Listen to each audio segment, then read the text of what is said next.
दोस्तों, जापान में जगह जगह पर इस तरह के एडवांस डस्टबिन लगाए गए हैं जिनमें जैसे ही आप कचरा डालोगे तो उसके बदले आपको पैसे मिलेंगे, जिसके चलते यहाँ के लोग इन डस्टबिन में कचरा डालकर पैसा कमाते हैं और इस टेक्नोलॉजी से यहाँ पर सफाई भी हो जाती है और इसके बाद इस कचरे को रिसाइकल के लिए फैक्ट्री में भेज दिया जाता है। ऐसा सस्ता और टिकाऊ मुर्गी पालन आपने आज से पहले कभी नहीं देखा होगा, जिसमें जापान के लोग मुर्गी के रहने के लिए प्लास्टिक के डिब्बे को काटकर पेड़ पर लटका देते हैं और इन डिब्बों में मुर्गियां रहती हैं और इन डिब्बों में ही अंडे देते हैं, जिससे कम खर्चे में ही मुर्गी पालन हो जाता है। इसके बाद में यह लोग इनके अंडों को मार्केट में बेचकर पैसे कमाते हैं। देखो, जब अमेरिका के बड़े बड़े बागानों में फलों को तोड़ा जाता है तब इस मशीन का इस्तेमाल किया जाता है जो पेड़ को चारों तरफ से कवर कर लेती है और एक बार में ही उस पेड़ के सारे फलों को तोड़ लेती है, जिससे कम समय में ही फलों को काफी आसानी से तोड़ा जाता है। खेतों से पक्षी भगाने का ऐसा देसी जुगाड़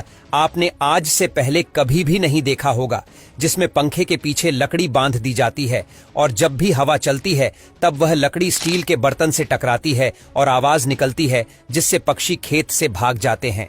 यह है दुनिया के सबसे बड़े खीरों की खेती, जो सिर्फ चीन में होती है। इन खीरों की लंबाई एक इंसान जितनी होती है। जब यह खीरे छोटे होते हैं तब चीन के किसान इन खीरों पर गिलास में मिट्टी भरकर लटका देते हैं, जिससे खीरों की लंबाई इतनी ज्यादा बढ़ जाती है। देखो, ये है काली मिर्च, जो बाहर के देशों में उगाई जाती है, जो बहुत ही ज्यादा रेयर होती है क्योंकि यह बहुत ही रेयर कंडीशन में उगाई जाती है और इस मिर्ची की बाहर के देशों में काफी ज्यादा डिमांड है, जिसकी वजह से इनकी कीमत भी नॉर्मल मिर्ची से कई गुना ज्यादा होती। चीन में जब मजदूर खेत से घास निकालते हैं तो वह भी बड़ी आराम से निकालते हैं। सबसे पहले यहाँ पर ट्रैक्टर में कई सारी बोरी या फिर पटले को बंध दिया जाता है, जिस पर यह मजदूर बैठकर खेत से घास को एक एक करके बड़े मजे से निकालते रहते हैं। यह है अमेरिका की च्यूइंग गम दीवार, जहाँ आकर लोग दूसरों की खाई हुई च्यूइंग गम को चबाते हैं। दरअसल च्यूइंग गम वॉल की शुरुआत साल 1993 में हुई थी, जब दो लड़कों ने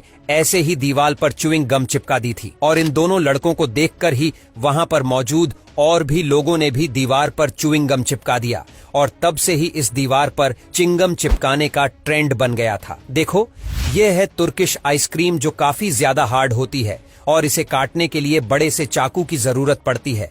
यह इतनी ज्यादा हार्ड इसलिए होती है क्योंकि इसे गाय के दूध से नहीं बनाया जाता है, बल्कि इसे बकरी के दूध से बनाया जाता है और साथ ही इसमें एक खास तरह का इंग्रेडिएंट मिलाया जाता है जिसे सैलाब कहते हैं और यही चीज इस आइसक्रीम को इतना ज्यादा हार्ड बना देती है।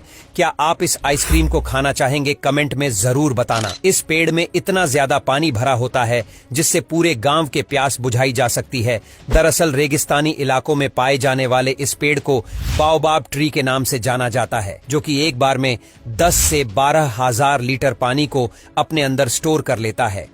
जब बारिश का मौसम आता है तब इसकी जड़ें काफी ज्यादा पानी को अपने अंदर खींचकर तने में इकट्ठा कर देती है और इस तरह से यह पेड़ अपने अंदर 10 से 12,000 लीटर पानी को स्टोर कर लेता है। तो दोस्तों, आज के लिए बस इतना ही। अगर वीडियो अच्छा लगा हो तो लाइक और शेयर करना बिल्कुल भी मत भूलना।